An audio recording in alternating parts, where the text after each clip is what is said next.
Para saudara dan saudari yang Tuhan cintai, selamat pagi dan selamat bertemu lagi dalam renungan harian dari Paroki Santo Petrus dan Paulus Sargapura, edisi hari Jumat tanggal 3 Maret 2023, dalam masa Prapaskah yang pertama. Mengawali hari yang baru ini, kita hendak mendengar dan merenungkan sabda Tuhan. Marilah sebelum kita mendengar dan merenungkan sabda Tuhan, kita berdoa. Dalam nama Bapa dan Putra dan Roh Kudus. Amin. Allah Bapa, sumber belas kasih, sungguh luas kesabaranmu dan besar belas kasih-Mu. Kami mohon perkenankanlah kami mengikuti jalan yang benar dan singkirkanlah segala kejahatan dari kami. Bersabdalah ya Tuhan, kami siap untuk mendengarkan.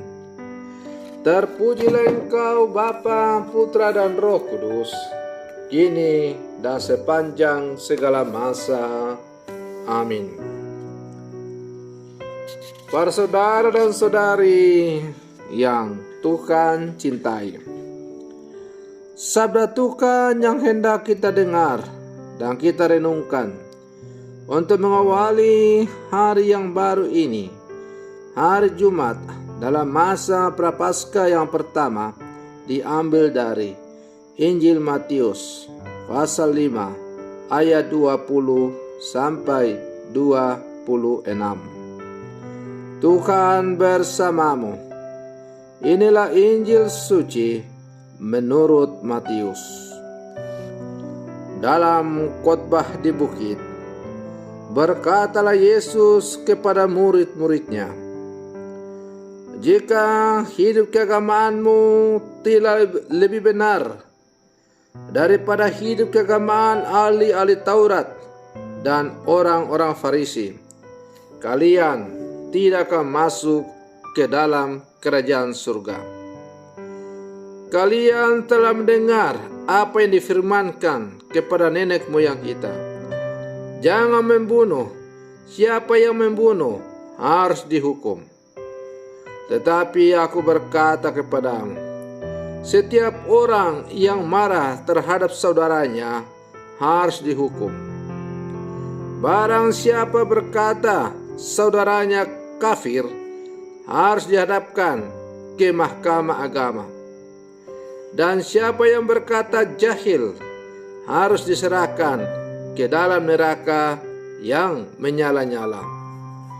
Sebab itu, jika engkau mempersembahkan persembahan di atas mezbah, dan engkau teringat akan sesuatu yang ada dalam hati saudaramu terhadap engkau, tinggalkanlah persembahan di depan mezbah itu, dan pergilah berdamai dahulu dengan saudaramu, lalu kembali untuk mempersembahkan persembahan itu.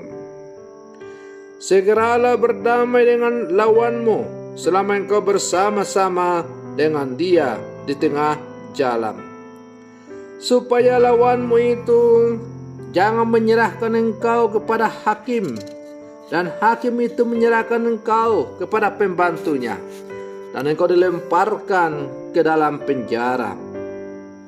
Aku berkata kepadamu, sesungguhnya engkau tidak akan keluar dari sana sebelum engkau membayar hutangmu sampai lunas. Demikianlah sabda Tuhan. Para saudara dan saudari yang Tuhan cintai, menjalin relasi yang baik dengan Tuhan yang tak kelihatan seharusnya juga tampak dalam hubungan yang akur dengan sesama. Doa yang sungguh kepada Tuhan semestinya dibarengi dengan hidup berdamai dengan sesama. Itulah sebabnya, para saudara dan saudari yang terkasih, melalui bacaan Injil yang diperdengarkan oleh gereja kepada kita umatnya pada hari ini, Yesus menegaskan tentang pentingnya membetulkan relasi yang rusak dengan sesama sebelum menjalankan kegiatan keagamaan, misalnya berdoa. Yesus berkata, "Jika engkau mempersembahkan persembahanmu di atas mezbah, dan engkau teringat akan sesuatu yang ada dalam hati saudaramu terhadap engkau, tinggalkanlah persembahanmu di depan mezbah itu, dan pergilah berdamai dahulu dengan saudaramu." Bagi Yesus, menyimpan dendam atau memiliki persoalan dengan orang lain merupakan halangan untuk mengalami kerajaan Allah. Berdoa sebagai perjumpaan dengan Allah yang adalah sumber damai tidak pernah akan terjadi kalau kita memiliki persoalan dengan sesama. Karena itu, Yesus menegaskan pentingnya berdamai dengan orang lain sebelum setiap ibadah dan persembahan dilakukan. Berdamai dahulu adalah solusi yang terbaik agar persembahan kita kepada Allah berkualitas dan punya makna rohani, serta tidak jatuh pada kewajiban liturgis semata. Doa yang baik kepada Allah juga berarti relasi yang baik dengan sesama ciptaan. Para saudara dan saudari yang Tuhan cintai, jika orang fasik bertobat, maka segala kesalahan tidak lagi akan diperhitungkan oleh Tuhan. Dosa-dosanya diampuni, segala durhakanya tidak akan diingat-ingat lagi. Pertobatan mendatangkan pengampunan Allah yang membersihkan diri orang fasik dari kedurhakaannya. Namun demikian, sebagai si pentobat, kita masih harus membersihkan diri dari akibat-akibat dosa yang sudah terbentuk di dalam diri.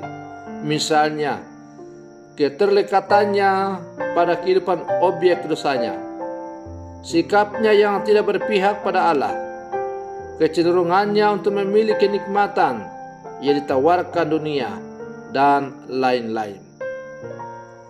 Akibat dosa ini akan dihapuskan jika si pentobat berhasil melakukan keadilan dan kebenaran. Pentobat diselamatkan nyawanya dan hidup. Para saudara dan saudari yang Tuhan cintai, maka membangun relasi yang baik dengan Tuhan dan dengan sesama berarti menjadikan hidup, panggilan dan karya kita sebagai kesempatan untuk selalu membangun sikap bertobat dalam seluruh kehidupan kita. Dengan demikian, apabila seluruh kehidupan kita selalu diwarnai dengan pertobatan yang terus-menerus, maka damai sejahtera sungguh akan tercipta dan terjadi dalam dunia di mana kita hidup. Para saudara dan saudari yang Tuhan cintai, maka masa Prapaskah merupakan kesempatan yang bagus untuk kita sebagai orang-orang percaya melihat dan mengevaluasi kembali perilaku kehidupan keagamaan kita sebagai orang-orang Katolik. Apakah hidup keagamaan kita sungguh-sungguh datang dari kemurnian iman kita, ataukah sekedar memenuhi rutinitas liturgis belaka supaya kita dilihat atau dipuji orang sebagai orang-orang saleh? Karena itu, Yesus menegaskan bahwa jikalau hidup keagamaanmu sama saja dengan orang-orang Farisi dan ahli Taurat, maka kamu tidak akan pernah masuk ke dalam kerajaan surga. Para saudara dan saudari yang Tuhan cintai, marilah dalam seluruh kehidupan kita sungguh-sungguh menjalani kehidupan kita sebagai orang-orang beriman dengan suci dan murni di hadapan Tuhan. Semoga kita semakin layak menikmati belas kasih dari Allah. Semoga demikian. Selamat pagi. Tuhan Yesus memberkati.